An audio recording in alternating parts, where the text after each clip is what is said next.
Okay, this video is what I think about the fifth dimension. The fifth dimension, people are talking about, oh, we're going into the fifth dimension, or the fourth density. This is my take on it. I've never actually heard somebody's exact description, so I may be completely off base, but I was inspired to do this video today because I saw parts of What the Bleep Do You Know? And I looked, and the part that I did see was the part where the guy looks down at the little two-dimensional girl, looks like a Pac-Man on a screen, and she's living in two-dimension, and he says, hello, and she goes, ah, where are you? And he's like, I'm above in the third dimension. Oh, no, you're not. Oh. So, one dimension would be the dot. So if you were to say a one-dimensional person would be somebody who just, they know what they know, and that's all they know, because they know themselves, and that's it. Two-dimension would be, they know themselves, and they know things around them like this.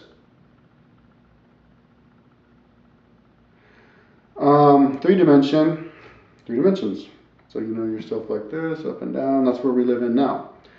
Four-dimension is if you were to include time, but if you were to take time out of it, okay, yeah, four dimensions with time.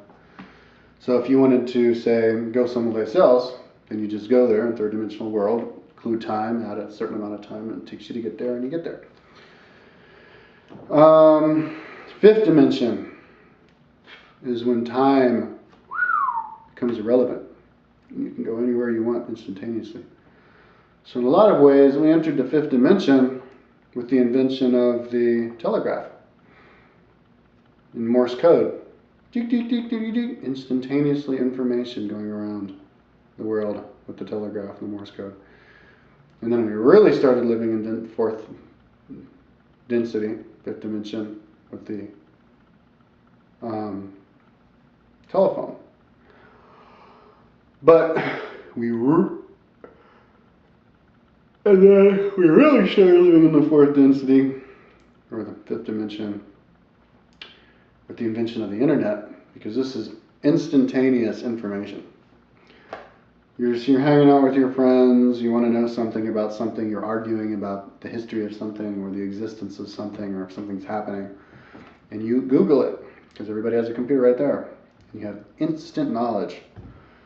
Now when this happens, this will make us so intelligent and connected that we will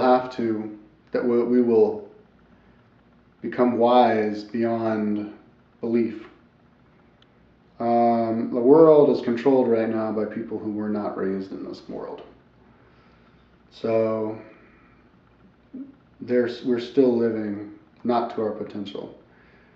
But then we really start living in the fifth dimension when we all have computers with us. And we already do have that. We have the little cell phones with internet. So you can Google stuff with your cell phone right now. But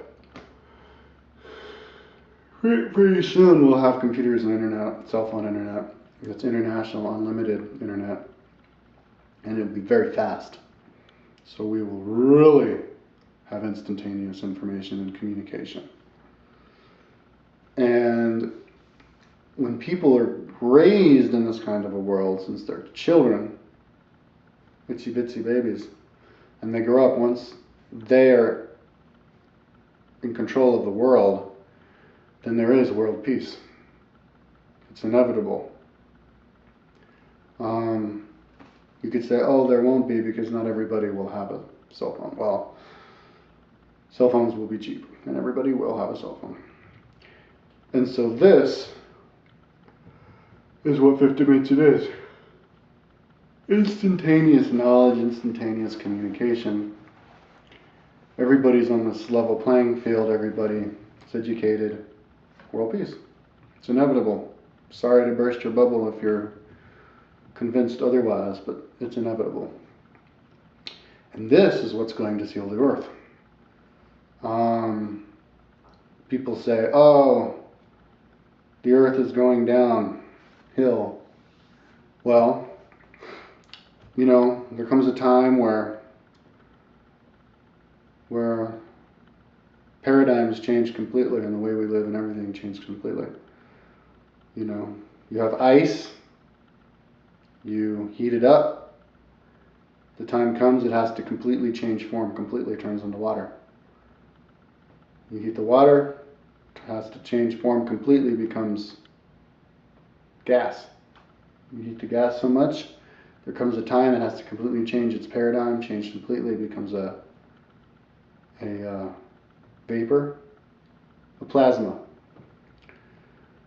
So, this is what it was like with us. We live under monarchy. Comes a time we have to break out of that system. We have democracy. We have horse and buggy. You know, then we invent steam. We run off coal. Back in the 1880s, 1890s, the world was a horrid place. The River Thames was solid shit. You throw a rock in it and it wouldn't even sink. It land would go bleep, bleep, bleep, bleep, because it was shit.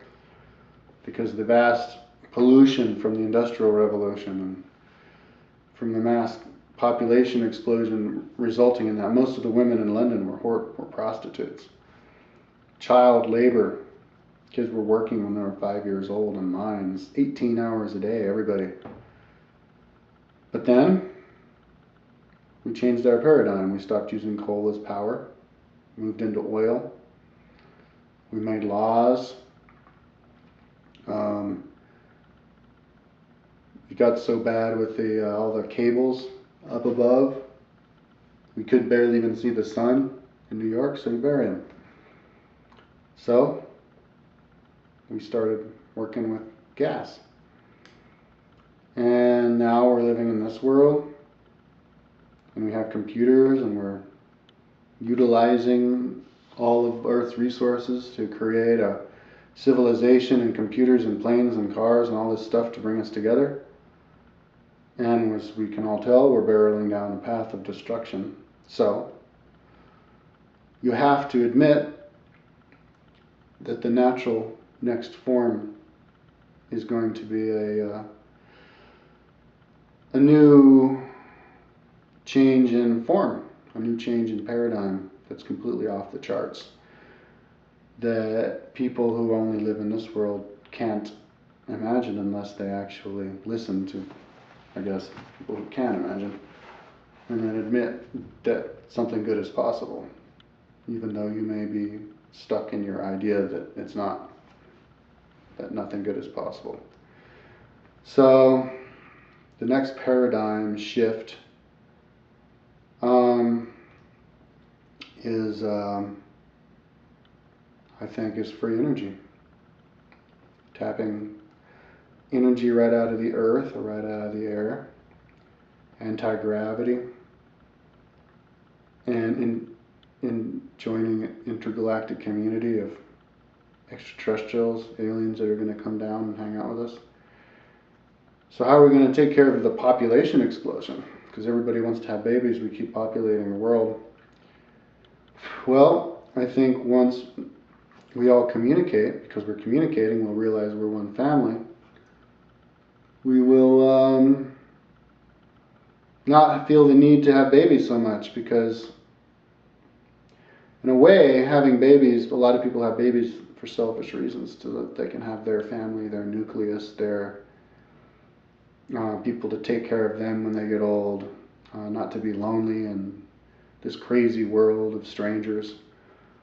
But when people stop dying, because we live longer from medical advances, transhumanism, transalchemy even, then and we will feel like we're one family, so we will not have the need to have babies, and this is what will control the population. It is no longer necessary to have babies. If you want to have babies, that's great, because you have a great family. But don't have a baby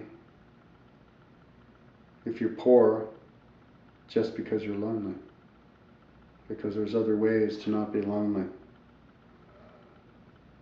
And this is what's going to happen. This is how it's going to work out. Fifth dimension. So what's the sixth dimension? Well, maybe the fifth dimension really would be telepathic communication instantaneously, so you don't even need a cell phone with internet.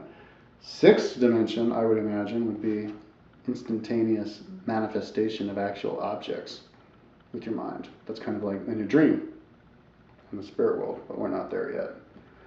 So that's what I think about the fifth dimension